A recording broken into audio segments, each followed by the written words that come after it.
नमस्कार विद्यार्थी मित्रांनो, मी बाळासाहेब दैफळे बँकर्स पॉईंटच्या ऑफिशियल यूट्यूब चॅनलवर तुमचं पुन्हा एकदा हार्दिक स्वागत करतो। बघा, आपण अगोदरच या डिफिकल्ट टॉपिकला सुरुवात केली होती, टाइम स्पीड अँड डिस्टन्स, जो की मी तुम्हाला अगोदरच सांगितलं की खूप इझी टॉपिक आहे। फक्त आपल्याला याच्या काही बेसिक कॉन्सेप्ट क्लिअर असाव्या लागतात आणि ऑलरेडी आपण बेसिक कॉन्सेप्टचा सगळा पार्ट ऑलरेडी तुमचा कव्हर केलेला आहे, ज्याच्यामध्ये आपण बरेच क्वेश्चन्स जे बघितले होते ते क्वेश्चन्स होते जनरल क्वेश्चन्स होते, ज्याच्यामध्ये आपल्याला काही ट्रेनवरती क्वेश्चन नव्हते, त्यानंतर बोट अँड स्पीडवरती काही क्वेश्चन्स नव्हते। तर हा जो पार्ट होता, आपण पहिल्या पार्टला जवळपास आपल्या 2808 व्ह्यूज पण भेटलेले आहे, जो की आपला हा काही ॲडव्हर्टाइजमेंटचा पार्ट नाही आहे।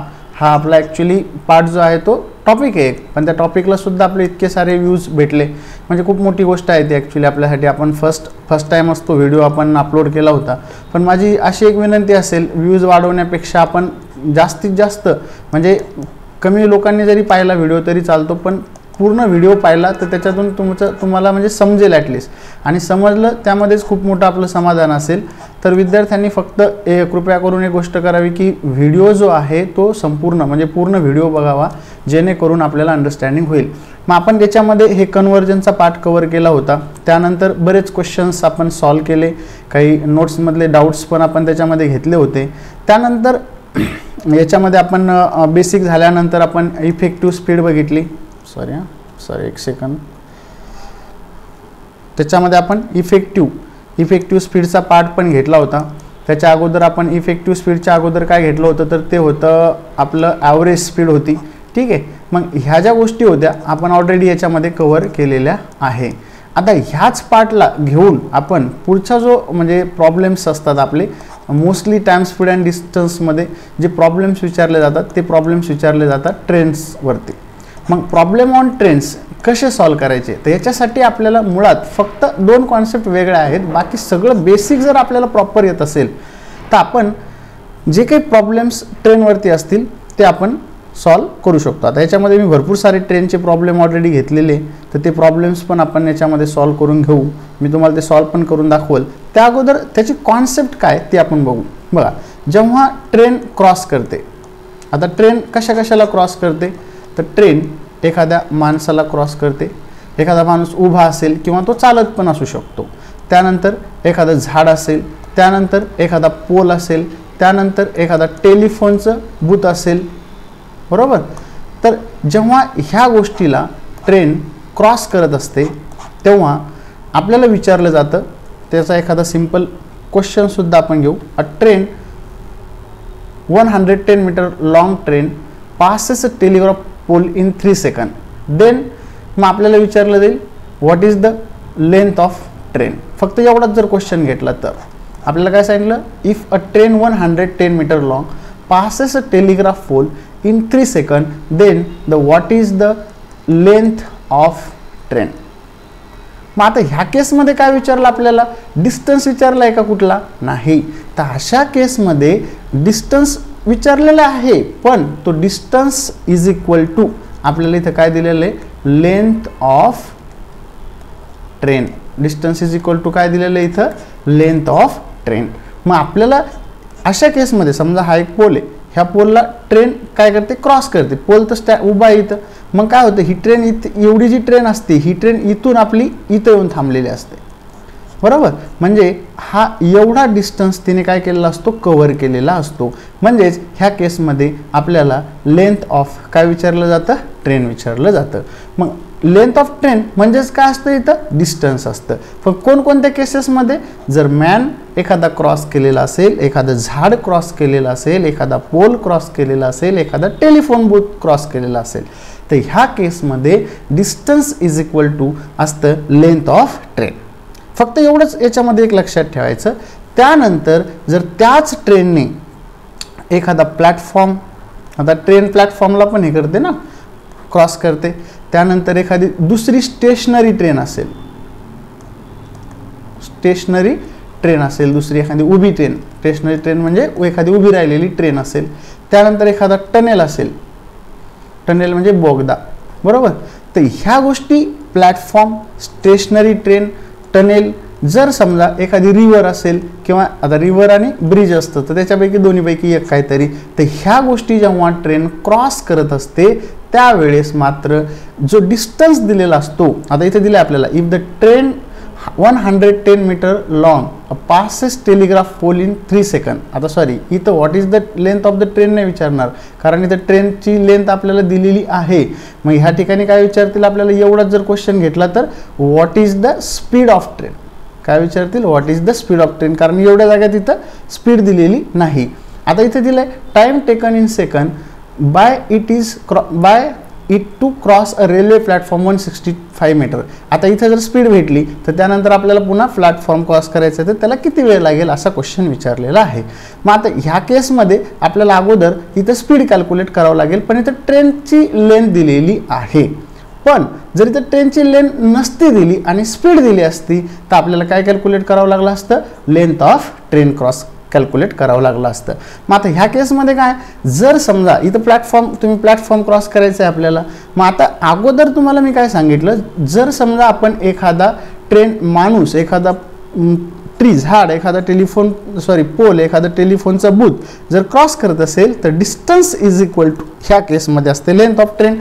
आणि जर आपण एखादा प्लॅटफॉर्म, एखादी स्टेशनरी ट्रेन, उभा असलेली ट्रेन, एखादा टनेल, बोगदा, एखादे रिव्हर, ब्रिज जर हे क्रॉस करत असेल तर ह्या केसमध्ये जो डिस्टन्स असतो, हा डिस्टन्स इज इक्वल टू असतो, तर इथं लेंथ ऑफ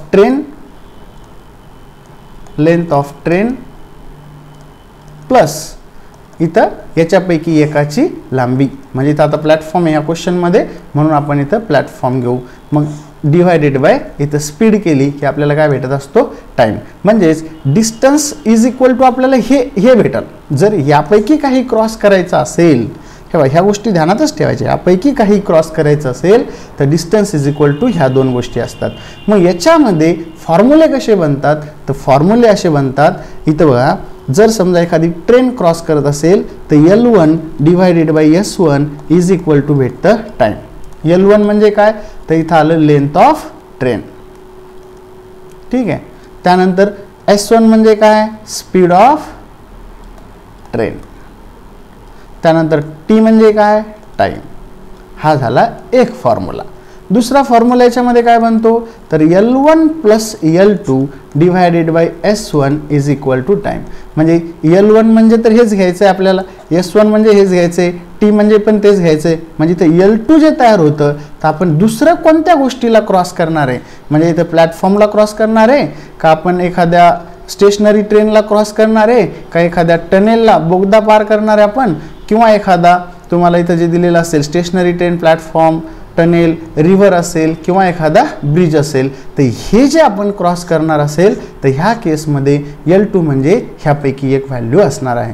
मग नेहमी हे दोन जर कॉन्सेप्ट क्लिअर झाल्या तर तुम्ही प्रॉब्लेम ऑन ट्रेन कुठलाही आला तर सॉल्व्ह करू शकता. आता याच्यामध्ये इफेक्टिव्ह स्पीड काय असते, तर इफेक्टिव्ह स्पीड सुद्धा इथं असते. एक माणूस चाललेला आहे इकडं सेम डायरेक्शनने आणि मागून ट्रेन आली, बरोबर, त्या माणसाला किती वेळात क्रॉस करेल, तर इथे इफेक्टिव्ह स्पीड जर सेम डायरेक्शन असेल, तुम्ही मागचा व्हिडिओ पाहिला असेल त्याच्यामध्ये मी तुम्हाला लिहून दिलेलं आहे, तर सेम डायरेक्शनमध्ये काय होतं असतं, तर इथं S1 मायनस S2 होतं. म्हणजे ही असेल त्या माणसाची स्पीड, मॅनची स्पीड असेल, आणि ही कशाची स्पीड असेल, ट्रेनची, कारण ट्रेनची स्पीड त्याच्यापेक्षा जास्त असेल.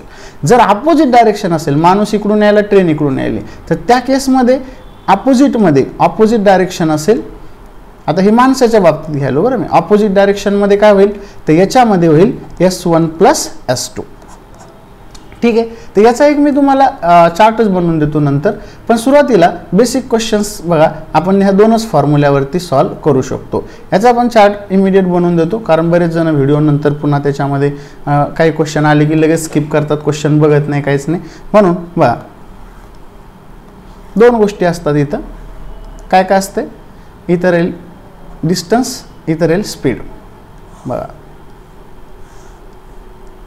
डिस्टन्स आणि स्पीड, इथं असणारे सेम डायरेक्शन, इथं असेल अपोजिट डायरेक्शन. डिस्टन्स काय राहील, जर ट्रेन एकमेकींना क्रॉस करत असेल, जर ट्रेन एकमेकींना, एक ट्रेन इकडून चालली, दुसरी ट्रेन इकडून आली, दोन्ही ट्रेनने एकमेकांना क्रॉस केलं तर इथं डिस्टन्स असेल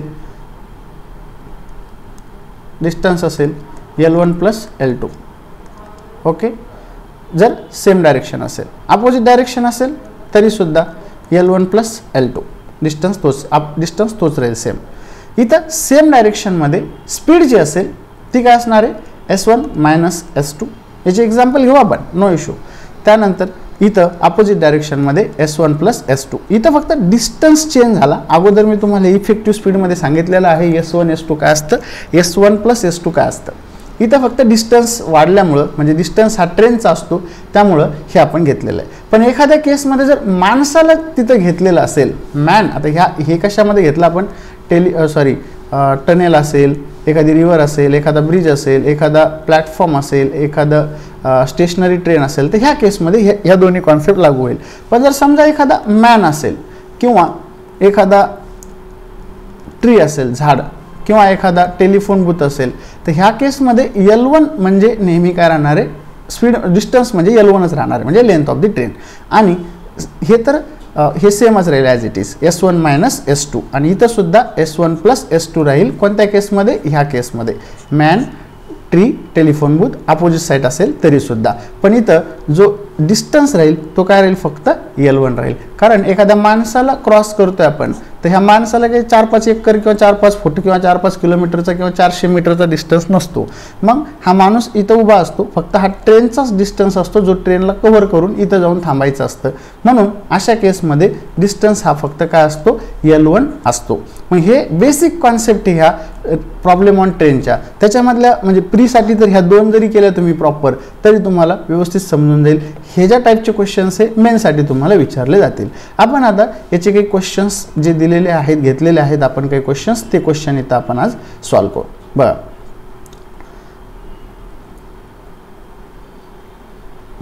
5व्या क्वेश्चन पासून सुरुवात करू. बघा, if a train 110 metre long passes a आता याच्यामध्ये शॉर्टकट काय असतात, शॉर्टकटमध्ये टाइम इक्वल टू टाइम करायचा असतो किंवा डिस्टन्स इक्वल टू डिस्टन्स. काय भेटलं याच्यामध्ये काहीतरी एक दिलेलं असतं आपल्याला, हे इक्वेट झालं की क्वेश्चन इमिडिएट सॉल्व्ह होतो. पण हे शॉर्टकट नंतर शिकूयात. सगळं आल्यानंतर मी शॉर्टकटने काही क्वेश्चन्स तुम्हाला सॉल्व्ह करून दाखवेल जे की डायरेक्ट कसे सॉल्व्ह करायचे. पण त्याच्या आधी आपल्याला इम्पॉर्टंट काय, तर आपल्याला काही क्वेश्चन कसे का होत नाही, म्हणजे रेग्युलर मेथड, ट्रेडिशनल मेथडने का होत नाही, आपल्याला ते सॉल्व्ह करता आले पाहिजे. म्हणून आपण हे ट्रेडिशनल मेथडने क्वेश्चन्स बघू. If a train of 110 metre, आता ट्रेन म्हटलंय, ट्रेनची लांबी दिलेली म्हणजे 110 मीटर ट्रेनची लांबी आहे, बरोबर. म्हणजे हे झालं L1. आता passes a telegraph pole, टेलिफोनचा pole एक आहे तो 3 सेकंदात त्याने पास केला. म्हणजे ह्या केसमध्ये पोल पास केला तर लक्षात ठेवायचं, पोल म्हटलंय पोल, तर पोलसाठी फॉर्म्युला हा आला. जर प्लॅटफॉर्म म्हटलं तर लगेच L1 plus L2 divided by S1 equal to time हा आला. मग आता इथं काय म्हटलेलं, प्लॅटफॉर्म पण म्हटलेलं आहे आणि हे पण दिलेलं आहे आपल्याला, प्लॅटफॉर्म पण दिलेला आहे आणि काय दिलेलं आहे आपल्याला इथं टाइम पण दिलेलं, टेलिग्राफ पोस्ट पण दिलेलं आहे. मग आता ह्या केसमध्ये प्लॅटफॉर्म जर आपल्याला क्रॉस करायचं असेल तर आपण फॉर्म्युला वापरावा लागेल. पण आपल्याकडे इथं स्पीड अवेलेबल आहे का, स्पीड नाही आहे. मग स्पीड नाही म्हणून आपल्याला हा सुद्धा फॉर्म्युला अप्लाय करावा लागेल. मग ह्या केसमध्ये आपल्याला अगोदर काय भेटेल, स्पीड भेटेल. मग इथं काय दिलं, if a train 110 metre long passes a telegraph pole in 3 सेकंद. मग आता L1 म्हणजे 110 divided by S1 is equal to, इथं किती दिलेलं आहे 3 सेकंद. आता हे मीटरमध्ये आहे, हे सेकंदमध्ये आहे, म्हणजे स्पीड आपल्याला मीटर सेकंदात भेटणार 110 डिवायडेड बाय 3, बरोबर. हे इज इक्वल टू काय भेटलं, S1 भेटलं. आता त्यांचं म्हणणं काय, if a train 110 metre long passes a telegraph pole in 3 seconds, then the time taken in second by it to cross a railway platform 165 meter long. आता मला सांगा, तुमच्याकडे स्पीड भेटलेली आहे, L1 ऑलरेडी दिलेला आहे, S1 भेटला, टाइम आपल्याला कॅल्क्युलेट करायचा आहे. मग इथं आता जे सेकंड इक्वेशन असेल याच्यामध्ये L1 आपल्याकडे आहे, L2 आपल्याकडे आहे, ऑलरेडी दिलेला आहे. कसा बघा, L1 दिलेला 110 मीटर, L2 दिलेला आहे 165 मीटर. त्यानंतर S1 भेटलंय आपल्याला होल डिवायडेड बाय 110/3. मीटर सेकंद आहे, हे पण मीटरमध्येच आहे, तर टाईम आपल्याला कशामध्ये भेटेल, इथं सेकंदात भेटेल. मग हे होईल 5 ला 5, 6 आणि 1 7, 1 आणि 1 2, मग 275 डिवायडेड बाय 110 भागिले 3. बरेच जण काय कन्फ्यूज होतात, आता याला भागच गेला नाही कसं करू, पण याच्यासाठी इथं जर भाग जात नसेल तर ही व्हॅल्यू त्याच्यासाठी आलेली असते कुठून ना कुठून, आणि इथं भाग जातो. मग हे काय होतं, 275 गुणिले 3 भागिले 110, 5 2 10, 5 2 10 आलं.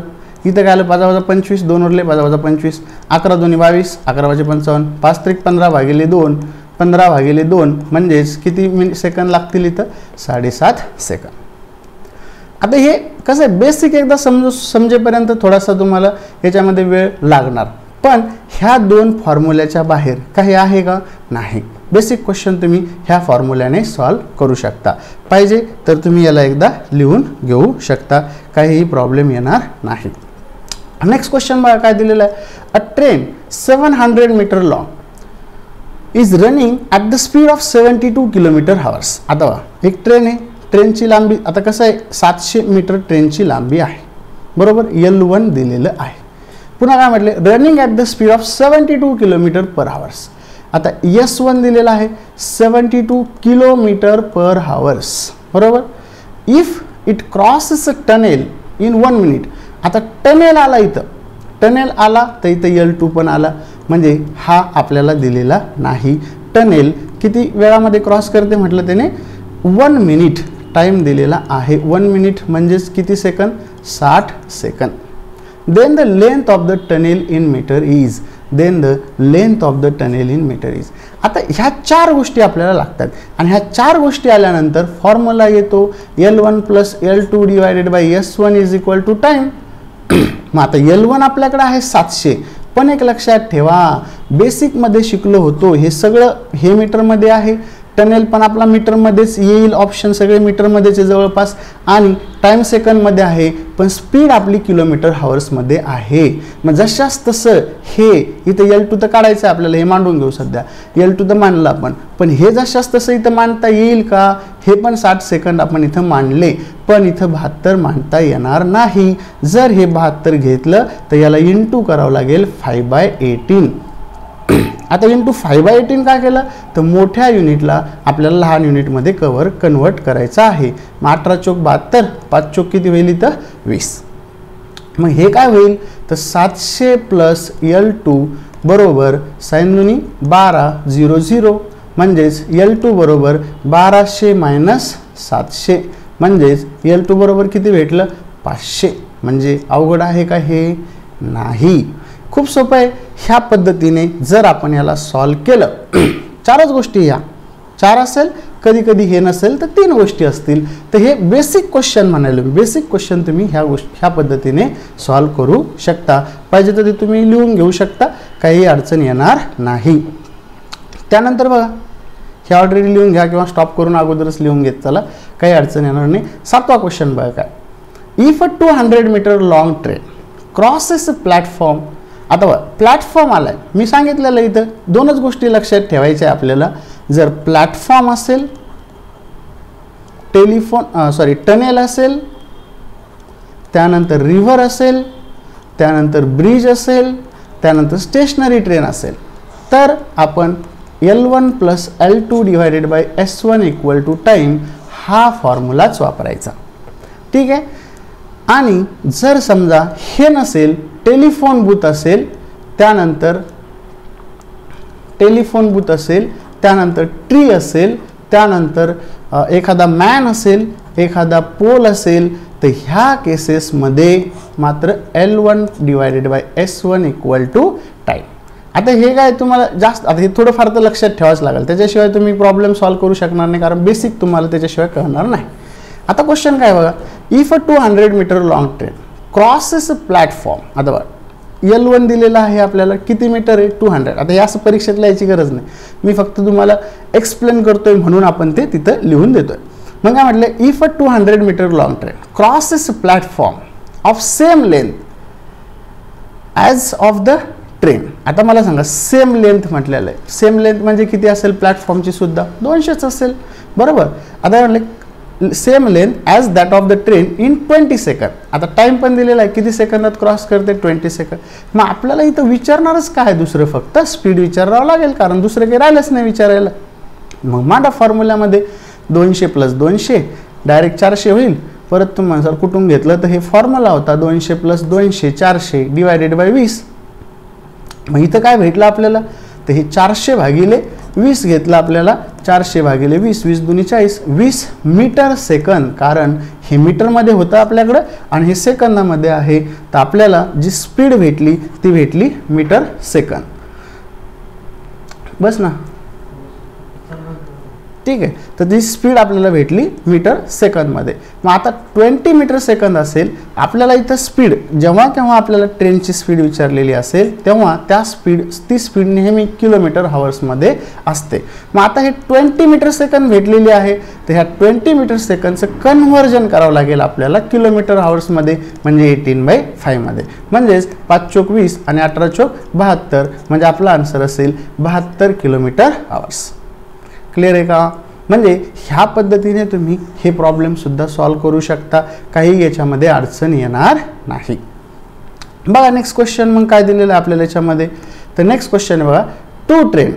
आता 2 ट्रेन म्हटलंय, each of the length 125 meter are running in the parallel track in opposite direction. काय म्हणलं बघा, 2 train each of the length म्हणजे काय, L1 भेटलं 125, L2 सुद्धा भेटलं 125. पॅरलल इन द अपोजिट म्हणजे ही इकडून अशी ह्या ट्रॅकवरून एक चालली होती इकडं आणि ह्या ट्रॅकवरून एक चालली होती इकडं. ठीक आहे. 2 train each length of 125 metre are running in the parallel track in opposite direction. Opposite म्हणजे एक इकडे चालली एक इकडे चालली. 1 train running at the speed of 65 km/h and they crosses each other in 6 सेकंद. म्हणजे इथं टाइम दिलेला आहे 6 सेकंद. बरोबर. आता एकीची स्पीड पण दिलेली S1 बरोबर 65 km/h दिलेली. बरोबर.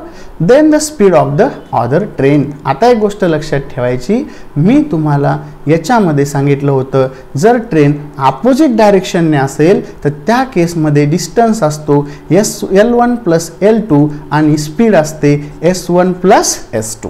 जर अपोजिट डायरेक्शनमध्ये ट्रेन असेल तर इथं देऊन दिलं तर ट्रेन, रिव्हर, ब्रिज, त्यानंतर ट्रेन, रिव्हर, ब्रिज, टनेल, त्यानंतर स्टेशनरी ट्रेन.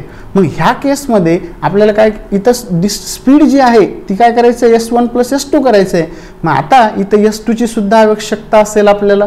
बरोबर. मग आता इथं ज्यावेळेस आपण सॉल्व करतो हे प्रॉब्लेम त्यावेळेस याला अपोजिट डायरेक्शनसाठी वापरायचं L1 + S2 divided by S1 + S2 is equal to time. हे अपोजिट डायरेक्शनसाठी. आणि सेम डायरेक्शनसाठी जर ट्रेन सेम डायरेक्शनने चालली असेल तर L1 + L2 divided by S1 - S2 is equal to time. आणि S1 हा नेहमी मोठा ठेवायचा. आता इथं काही फरक पडत नाही मोठा ठेवला कारण छोटा, पण ह्या केसमध्ये मोठा आणि छोटा ठेवला तर फरक पडतो, म्हणून पहिली व्हॅल्यू नेहमी मोठी ठेवायची. ठीक आहे. मग आता इथं काय होतं, L1 125, L2 125, time 6 second, S1 65 km/h आहे. तर ह्या 65 km/h आपल्याला कन्व्हर्ट करावं लागेल मीटर सेकंदामध्ये. मग आता इथं याला भाग जातो का, नाही जात. असंच ठेवू ना आपण, काय फरक पडणार आहे आपल्याला. मग आता इथं काय होईल, 125 + 125 डायरेक्ट घेतो 250. बरोबर. हे 6 सेकंद जशास तसे घेऊ. इथं आपली जी S2 असेल ती आपण S2च घेऊ डायरेक्ट. काय घ्यायचं S2. म्हणजे इथं काय होईल S2 + 5 × 25 शिला 5 हातचाला 2, 6 पंचे 30 आणि 2 32, 325 भागिले 18, 5 आणि 2 7 आणि 3 10. म्हणजे याला 3 सुद्धा भाग जात नाही, म्हणून हे जशास तसं ठेवलं. मग आता ह्या केसमध्ये हे काय होईल, हे 250 जशास तसे राहील इक्वल टू हे 250 भागिले इथं 6 करू आपण इक्वल टू 18S2 + 325 भागिले 18. बरोबर. मग आता हे काय होईल, 18S2 काय झालं, हे बेस सारखा करून घेतला, याला 18 ने गुणलं तर याला पण 18 ने गुणावं लागेल. मग आता इथं काय झालं, हे भागाकारातले 18 इकडं गुणाकारात आले आणि साइन त्रिक 18 झालं आणि 25 त्रिक 75 म्हणजे हे 750 झालं. हे -325 होईल. बरोबर. इथं काय भेटेल आपल्याला 18S2 भेटेल. मग आता जर हे 10 मधून 5 गेले तर 5 राहिले, इथं 3 झाले. 5 मधून 3 गेले तर इथं 2 राहिले आणि 7 मधून 3 गेले तर 4. म्हणजेच 425 भागिले 18 बरोबर काय भेटलं, S2 भेटलं. पण आता S2 म्हणजे स्पीड आहे. आता ही मीटर सेकंदात भेटली, हिला पण भाग जाईल असं आता भाग जायला याची गॅरंटी नाही. मग 425/18 मीटर सेकंदाचं आपल्या ऑप्शन बघा ना तुम्ही, ह्या केसमध्ये ऑप्शन बघा ना, आपल्या ऑप्शन नेहमी किलोमीटर हॉर्समध्येच असणार आहे जेव्हा जेव्हा तुम्हाला स्पीड विचारली. म्हणून मीटर सेकंदचं जर किलोमीटर हॉर्समध्ये कन्वर्ट करायचं असेल तर 18/5 होत असतं. म्हणजे हे कॅन्सल होऊन जातं डायरेक्ट आणि इथं भेटतं 45 आणि 5×5=25 म्हणजे आपली जी स्पीड भेटती ती भेटती 85 किलोमीटर हॉर्स. तर आन्सर काय असेल इथं मग आपलं नन ऑफ दिस. क्लिअर आहे का? काही डाऊट याच्यामध्ये? सॉरी, आपण कोणता क्वेश्चन सोडवला? 200 मीटर. हा नाही सोडवला आपण, हा क्वेश्चन सॉल्व केला आहे. म्हणजे आपला आन्सर काय असेल इथं 85 किलोमीटर हॉर्स. आता कुठेही तुम्ही पाहिलं तर ऑप्शन हे तुमचे किलोमीटर हॉर्समध्ये असतील. म्हणजे ह्या टाईपचे क्वेश्चन ज्यावेळेस सेम डायरेक्शन असेल, अपोजिट डायरेक्शन असेल, आता तुम्ही म्हणाल सर किती कॅल्क्युलेशन झालं, हे मी फक्त तुमच्या एक्सप्लेनेशनसाठी मांडलेलं आहे. कॅल्क्युलेशन ॲक्च्युली आपलं एवढंच असणार आहे. हे पण थोडंसं जास्त झालं, याच्यामध्ये बी तुम्ही डायरेक्ट कुठं काटाकाटी करू शकता, काही प्रॉब्लेम येणार नाही. फक्त हे अंडरस्टँडिंगसाठी आपण इथं पूर्ण कॅल्क्युलेशन करून घेत आहोत. एकदा ते लिहून पण घेत चला. जर एकदा कळलं नाही तर 2 वेळेस बघा, काही अडचण येणार नाही. बघा नेक्स्ट क्वेश्चन बघू आपण. A man with 7/5 of his usual speed reaches the destination half hours late. Find his usual time to reach the destination. हा पण बेसिक क्वेश्चन आहे बघा. याच्यामध्ये काय दिलेलं आहे आपल्याला, 3/5 म्हणजे आता x डिस्टन्स असेल असं कन्सिडर करू आपण. आता इथे डिस्टन्स इक्वल पण करता येतो. जर तो त्याच्या रेग्युलर स्पीडपेक्षा, म्हणजे रेग्युलर स्पीड किती होती त्याची 5 होती, 3/5 म्हणजे काय, 3/5 5 पैकी 3, त्याने 3च्या स्पीडने जात होता. तर त्याला 2.5 तास म्हणजे 2.5 म्हणजे हे 1/2 म्हणजे 2.5 हॉर्स त्याला लेट लागले. मग आता 5 किलोमीटर हॉर्स असेल, इथं 3 किलोमीटर हॉर्स घेतलं तर हे काय होईल, 5x + -3x होईल, डिवायडेड बाय 5 × 15 बरोबर 2.5 होईल. मग त्यांनी म्हटलं युज्युअल टाईम सांगा, म्हणजे त्याच्यावर कोणत्या स्पीडने, find his usual time to reach the destination. मग त्याचा युज्युअल स्पीड काय असणार आहे, 5 स्पीड असणार आहे. आपण असं अजून केलं, त्यांनी दिलेलं आहे 3/5 म्हणजे 3/5 ऑफ मल्टिपल ऑफ काही पण असू शकते. मग ह्या केसमध्ये काय होईल, 2x = 2.5 × 15 होईल. बरोबर, हे 5 मधून 3 गेले 2, हे 15 तिकडे जाईल. मग x बरोबर काय होईल, मग हे 15×5 = 75, 5 हातचा आला 7, 15×2 = 30 आणि 7 = 37.5 इंटू काय होईल, हे सॉरी डिवायडेड बाय 2 होऊन जाईल. हा झाला इथं, आता हे याचा गुणाकार आणि हे इथं भागाकारात x झाला. x म्हणजे डिस्टन्स. आता मला सांगा 37.5/2 ह्याला जर समजा आपल्याला 5च्या स्पीडने कव्हर करायचं असेल, आता हे जर तुम्ही किलोमीटरमध्ये पकडलं, हे तासामध्ये येतं, हे किलोमीटर हॉर्समध्ये पकडावं लागेल, तर डिस्टन्स हा किलोमीटरमध्ये भेटेल. मग एवढा डिस्टन्स 37.5/2 5च्या स्पीडने कव्हर करायला किती वेळ लागेल, तर हे होईल 37.5 गुणिले, आता हे 5/1 होतं, 1/5 होईल, हे 2 जशास तसे, म्हणजे 5×2 = 10 होईल, म्हणजेच हे भेटेल 3.75 हॉर्स. 3.75 हॉर्स म्हणजेच काय, 3/4 हॉर्स असं आपण घेऊ शकतो. ऑप्शन काय असेल इथं, सी असेल. सेम क्वेश्चन आहे बघा 10वा पण काय दिलेलं आहे आपल्याला. आता तो प्रॉब्लेम काही ट्रेनवरचा नव्हता, पण आपण तो इथं कॅल्क्युलेट म्हणजे ऑलरेडी त्याला आपण कॅल्क्युलेट केलं आणि सॉल्व पण केला. बघा हे मी फास्टमध्ये इरेज करतो, पण तुमच्याकडं ऑलरेडी तुमच्याकडे व्हिडिओमध्ये आहे, रेकॉर्डेडमध्ये आहे, तुम्ही हा डायरेक्टली स्टॉप करून सुद्धा हा डेटा पूर्ण लिहून घेऊ शकता. मग 10वा क्वेश्चन काय दिलं, a train running 7/11 of its normal speed reaches place in 22 hours. How much time could be saved the train would have to run its normal speed. म्हणजे 7/11 म्हणजे काय, तर 11 जर त्याची स्पीड असेल, त्याच्यापैकी त्याने 7च्या स्पीडने गेला तर त्याला 22 तास लागले. म्हणजे डिस्टन्स काय झाला, 22 तास. Time into speed. मग आता स्पीड काय होती, सॉरी ही स्पीड आहे, 7/11 ऑफ स्पीड म्हटलं, स्पीड इंटू टाइम. टाइम म्हणजे किती दिलं आहे, 22. हा झाला डिस्टन्स. आता जर युज्युअल स्पीडने गेला तर 11च्या स्पीडने जाईल. म्हणजे युज्युअल स्पीडने गेला तर त्याला 14 तास लागतील. रॉंग स्पीडने गेला होता तो 7च्या, म्हणून त्याला 22 तास लागले होते. म्हणजे त्याची सेव्हिंग झाली इथं 8 तासाची. म्हणजे आपला आन्सर असेल ऑप्शन सी. डायरेक्टली ह्या पद्धतीने तुम्ही काही क्वेश्चन सॉल्व करू शकता. आता हे सुद्धा क्वेश्चन्स मला वाटतं याचे नाही आहे. Walking 3/4 of it is usual speed, a man cover certain distance in 2 hours more than the time take to cover the distance. Same question आहे, आत्ता सांगितलं तसं तुम्ही सॉल्व करून बघा. कोणत्या क्वेश्चन सारखा आहे तर 9व्या क्वेश्चन सारखा आहे. A man goes from place A to B, speed 12 km/h and return B to A at the speed. Average speed काढा इथं ॲव्हरेज स्पीड, डिस्टन्स कॉन्स्टंट आहे A to B आणि B to A. A man goes from place A to B and same आहे question.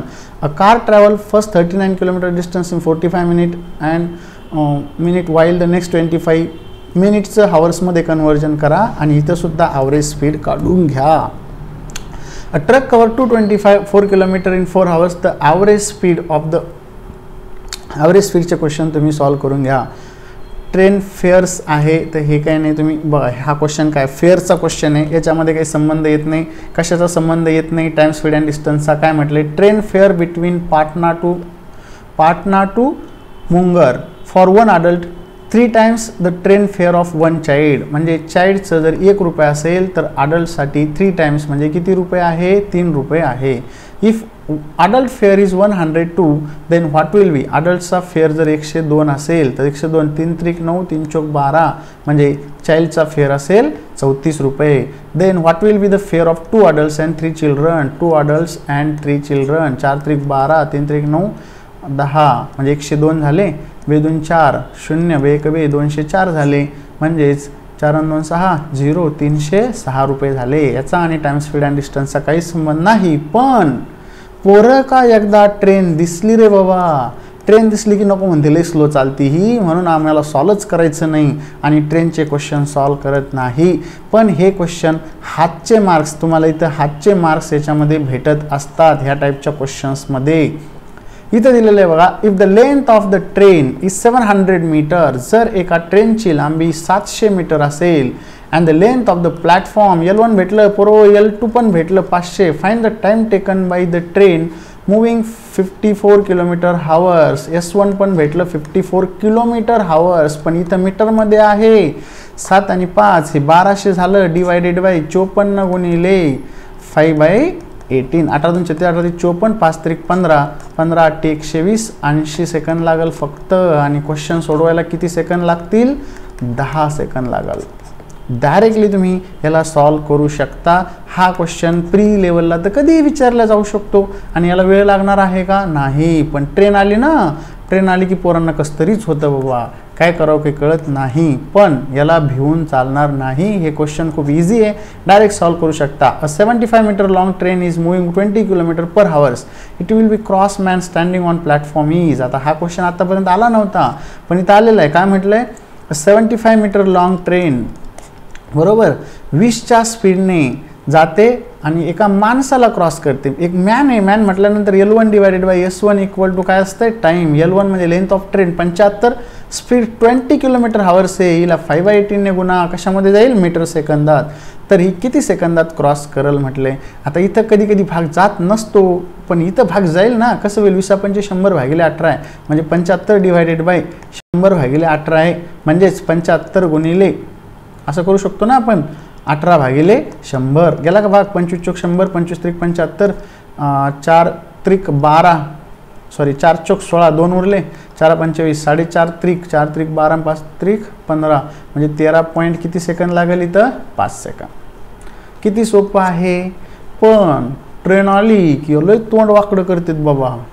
पण तसं काही करू नका, डायरेक्ट सॉल्व करा. एक ना नाही 2दा व्हिडिओ बघा, प्रॉपर सॉल्व करा, क्वेश्चन सॉल्व होतील, काहीही अडचण येणार नाही. पुन्हा आलं बघा हे, a boy walking at the speed of 10 km/h reaches his school 15 minutes late. आता हा लेटचा क्वेश्चन, लेटचं तुम्हाला मी कॉन्सेप्ट सांगितली होती. अ boy walking at the speed of 10 km/h. आता त्याचा इथं काय विचारलं बघा, 10 km reaches his school 15 minutes late. Next time he increases his speed 2 km/h, but still he is late by 5 minutes. Then find the distance of his school from house. आता distance x असेल, आधी त्याचा speed काय होती म्हटलं 10 होती, नंतर त्याची स्पीड काय झाली 2 km/h ने इन्क्रीज झाली. पण पहिले तो 15 मिनिट लेट जात होता, आता but still late in 5 minute म्हटलं आहे, म्हणजे दोन्ही ठिकाणी जर लेट असेल तर काय करा म्हटलेलं आहे तुम्हाला मायनस, मग 15मधून 5 गेले तर खाली किती मिनिट लेट गेला तो 10. पण हे सगळं किलोमीटर हावर्समध्ये आहे आणि हे मात्र मिनिटात आहे, तर मिनिटाचं तुम्हाला इथं कन्व्हर्जन करावं लागेल सेकंदामध्ये. मग हे काय होईल 12x minus 10x 12×120 equal to इथं काय होईल 10/60, म्हणजेच 12मधून 10 गेले, हे 2x बरोबर 10 गुणिले 120 भागिले 60. आता हे 2 जर गुणाकारातले काढले इथे येऊन जाते sin 2 120 कटलं, म्हणजे डिस्टन्स किती असेल तिथं 10 किलोमीटर डायरेक्टली भेटलं आपल्याला. याला काही जास्त वेळ जातो का आपलं, नाही, डायरेक्ट तुम्ही याला सॉल्व करू शकता.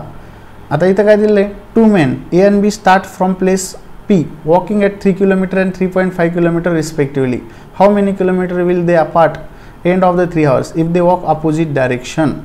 काय म्हणलं 2 men A and B start from, आता बघा हा A इथं आहे आणि B इथं आहे, म्हटलं A आणि B 2 men सॉरी हां 2 आणि A start 2 men A and B start from a place P walking at 3 km and 3.5 km an hours respectively. आता बघ 2 माणसं आहे इथं नाही, ठीक आहे, हे एकदा तुम्ही लिहून घ्या पाहिजे तर. याला जरा इरेज करतो. जगह लगने वाली हमको, इथं बघा ए आणि बी एका ठिकाणी उभे आहेत आणि हे कोणत्या ठिकाणी उभे आहेत तर पी प्लेसला उभे आहे म्हटलं, बरोबर. आता त्यांनी काय म्हटलं, how many kilometre will they B apart at the end of the 3 hours if they walk in opposite direction. म्हणजे एक हा पी पासून इकडे गेला आणि दुसरा हा पी पासून इकडे गेला. आता मला सांगा, एकाची स्पीड आहे 3 km/h आणि दुसऱ्याची स्पीड आहे 3.5 km/h. आता अपोजिट डायरेक्शनमध्ये स्पीडची काय होत असते, बेरीज होत असते, म्हणजे एका तासात ते 6.5 hours जातील आणि 3 तासानंतर कुठं जाईल तर 6×18 5×15 म्हणजे 19.5 किलोमीटर एकमेकांपासून दूर जातील. म्हणजे हा इकडं 9 किलोमीटर जाईल आणि हा इकडं 10.5. मग हा इकडे गेला आणि हा इकडे गेला तर हे 9 आणि हे 10.5 म्हणजे आन्सर काय असेल 19.5. आता हे असे काही क्वेश्चन्स असतात ज्याला काही फॉर्म्युल्याची पण गरज लागत नाही, पण बेसिक कॉन्सेप्ट माहिती पाहिजे. अपोजिट डायरेक्शन म्हटलं तर स्पीड नेहमी काय होत असते, प्लस होत असते. मग ह्या पद्धतीने काही क्वेश्चन्स तुम्ही सॉल्व करू शकता. आज आपण इथंच थांबू, उद्या राहिलेले आपल्याकडे भरपूर सारे क्वेश्चन्स आहेत ते उद्या आपण इथं सॉल्व करून घेऊ. आज आपण ट्रेनचा जो पार्ट होता तो तुमचा ट्रेनचा पार्ट आपण काय केलेला आहे, पूर्ण कव्हर केलेला आहे. Thank you for watching. जर तुम्हाला काही डाऊट्स असतील, काही क्वेश्चन असेल तर तुम्ही मला ह्या नंबर्सवरती तुमचे क्वेश्चन्स व्हॉट्सअपसुद्धा करू शकता. 8446390509 हा माझा व्हॉट्सअपचा क्वेश्चन आहे. याच्यावरती तुमचे डाऊट्स कुठल्याही नोट्समधले असू द्या, तुमच्या कोणत्याही नोट्स असेल तरी चालेल, तर ह्या नंबरवर तुम्ही मला शेअर करू शकता. मी ते तुम्हाला पूर्णतः, म्हणजे आता जास्त डाऊट आले तर एकाच घंट्यात सगळे सॉल्व करून, थोडं लेट का होत नाही पण थेट तुम्हाला सगळे डाऊट याच्यामध्ये सॉल्व करून भेटतील. ठीक आहे, धन्यवाद.